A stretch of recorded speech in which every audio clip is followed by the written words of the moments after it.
Good morning, grade 7. How are you all today? Let us do the revision of Renaissance, and under Renaissance we will be talking about feudalism. So can somebody tell me what is Renaissance? Renaissance means rebirth.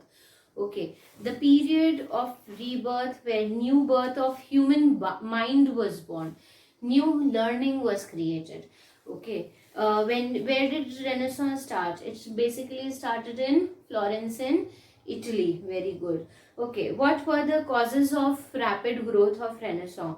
So can we name them? Crusades. It is new trade routes. It is decline of feudalism. It is invention of printing press, and it is fall of Constantinople. Fall of Constantinople is something that I talked to you in the previous class. That is yesterday. Okay, now let's talk about what feudalism is. Okay, what does the word feudalism actually mean? Feudalism was a system according to which the medieval European society was organized on the basis of land tenure.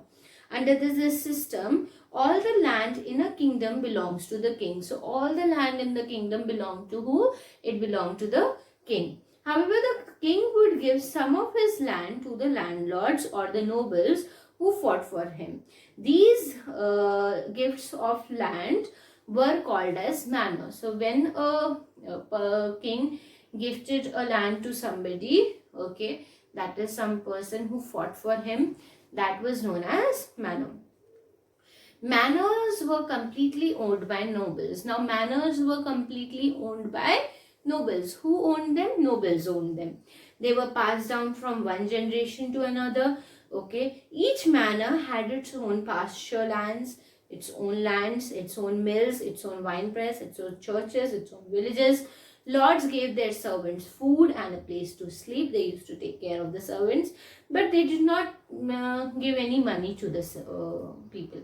So it's like king, it's lords, lords owed the manor, king owed the entire land. Okay, now, and then comes the servants.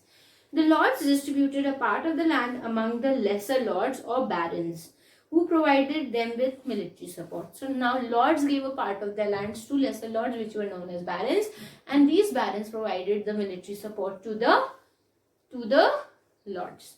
Now, the dukes and earls owed allegiance directly to the king, whereas barons owned alliance to the dukes and earls. The knights formed the lower category of the feudal lord. The feudal lords did not cultivate their land and gave it to the peasants for cultivation. The villeins were feudal tenants entirely subject to a lord to whom they used to pay dues and services in return for land. A villain was freer than the slaves or serfs, but they still weren't completely free. They could not move or marry without the lord's permission. They also could not leave the manor lands if the lord did not permit. So understood that lord had so much of power. He was so powerful. Okay, now effects of feudalism. What were the effects of feudalism? Many of you may asked me what is feudalism. So now we've talked about what feudalism is in detail. Now let's talk about what are the effects of feudalism in detail. The feudal society had a graded organization in which there was hardly any opportunity for social mobility and progress.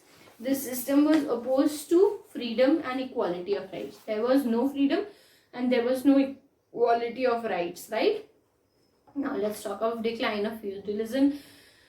The rise of powerful monarchs in France, Spain, England broke down the power of feudal system.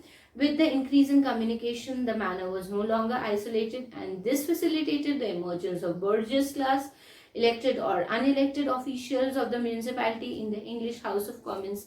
During the 14th century, this process was greatly accelerated, destroying the feudal classification of society.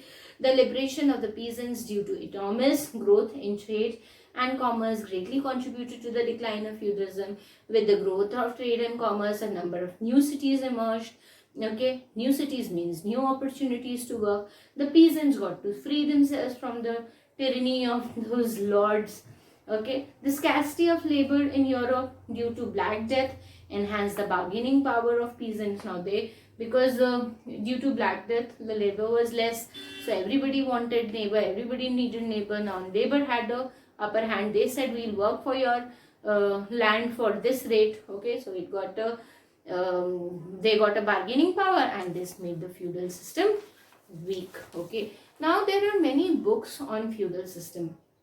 Okay, like Charles Dickens has written this very famous book, A Tale of Two Cities. Just read a synopsis of it for me.